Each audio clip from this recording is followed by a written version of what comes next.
Hi, boys and girls. My name is Mrs. Whitlow. Today I will be talking to you about context clues. We use context clues to help figure out unknown words. This is a lifelong skill that everybody uses, students, parents, and yes, even teachers. This life skill is like being a word detective to try and figure out a word you do not know yet.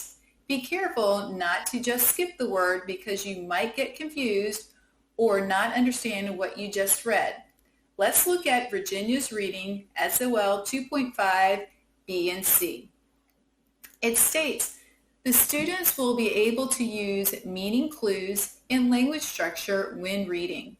Use knowledge of the sentence structure and use the knowledge of story structure and sequence. There are 5 different ways the author helps us use context clues.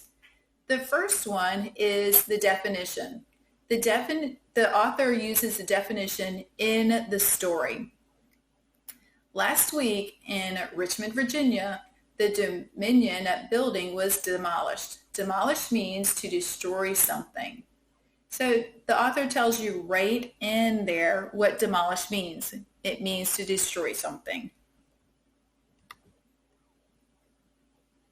The next way we can use context clues is looking for synonyms. Synonym means the same or almost the same. I wonder why Dominion demolished their building. I'm curious to find out the answer. So let's look at wonder. Wonder, what word almost means the same thing as wonder? It would be curious. So curious and wonder are synonyms. The next one is antonyms, the opposite of. Don and Jeff started taking piano lessons. Don loved playing piano and Jeff detested playing. Don continued playing the piano and learned how to play many other instruments. However, Jeff eventually quit practicing, so he stopped taking lessons. Well, we know Don loved playing and Jeff detested playing. Those are opposite words. So if you know that love, you strongly like something, to test would be the opposite of strongly liking. It would be dislike.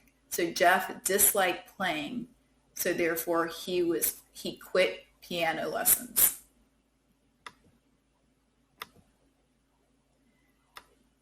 The next one is an inference. Is background knowledge or schema. So you need to think about what you already know about the story.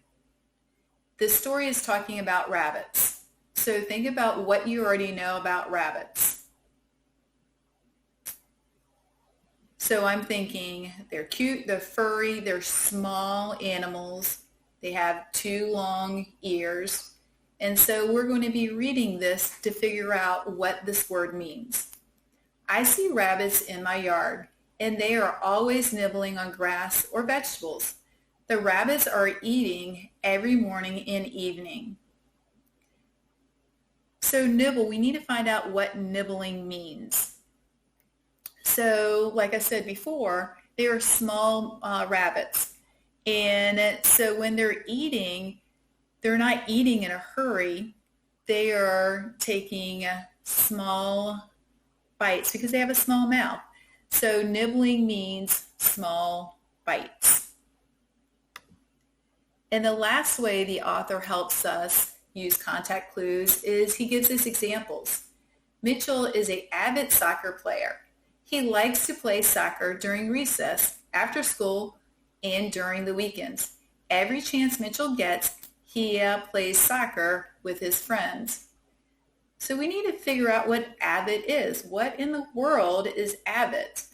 So for examples, he likes to play soccer during recess, after school, and during the weekends. So if you're playing soccer that much, that's something that you love to do. You're very passionate about it. All right, boys and girls, now it's time for us to practice together everything that we just learned. So let's read the first paragraph together. After the educator finished teaching fractions during math, she assigned the students to complete numbers 1 through 22 and omit numbers 15, 17, and 19. The students were elated because they were able to skip 3 problems. Now I want you to become the word detective, and I want you to look at the underlined words to figure out what they are. I'm going to give you a minute.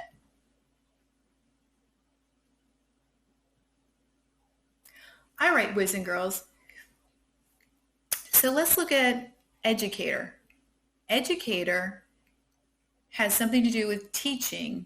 And who do we know that teaches fractions during math? Yes, that's right, is a teacher. So we're going to plug a teacher right in there. Next is omit. So you're skipping 3 problems, which is 15, 17, and 19.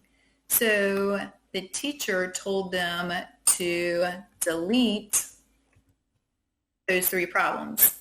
Now, usually when I tell the students that they can skip a problem, they're elated. So they are very extremely happy. So I'm going to put happy right here. So let's read it to make sure it makes sense. After the teacher finished teaching fractions during math, she assigned the students to complete numbers 1 through 22 and delete numbers 15, 17, and 19. The students were happy because they were able to skip 3 problems. Does that make sense to you? That makes sense to me. Excellent job, boys and girls. Let's go to the next one. Susan hurriedly walked inside the school because she didn't want to be marked tardy. Susan wanted to get perfect attendance for the year. As soon as she walked in the classroom, the bell rang. She made it to class just in time. She will make sure to wake up earlier tomorrow so she won't miss the bus. So again, I want you to be the word detective and figure out what these words are. You can put it on pause. I'm going to give you a minute.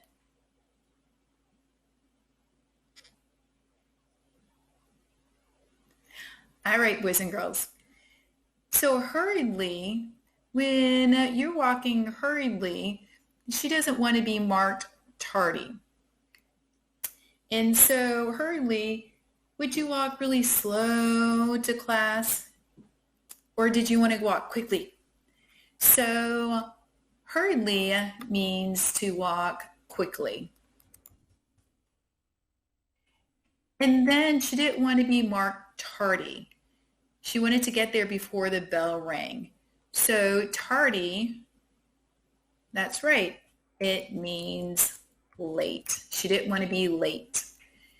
She wanted to get perfect attendance. So perfect, you need to use your background knowledge for. Perfect would be flawless.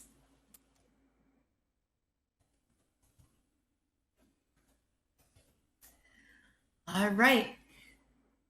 So now we are to the point that you're going to do independent work. That's right, boys and girls, it is your turn to practice using contact clues by yourself. I picked out a book you can read or choose your own book. Remember, if you are unsure of a word, use a contact clue to discover the meaning of the word. Remember, have fun reading, and I enjoyed spending time with you today.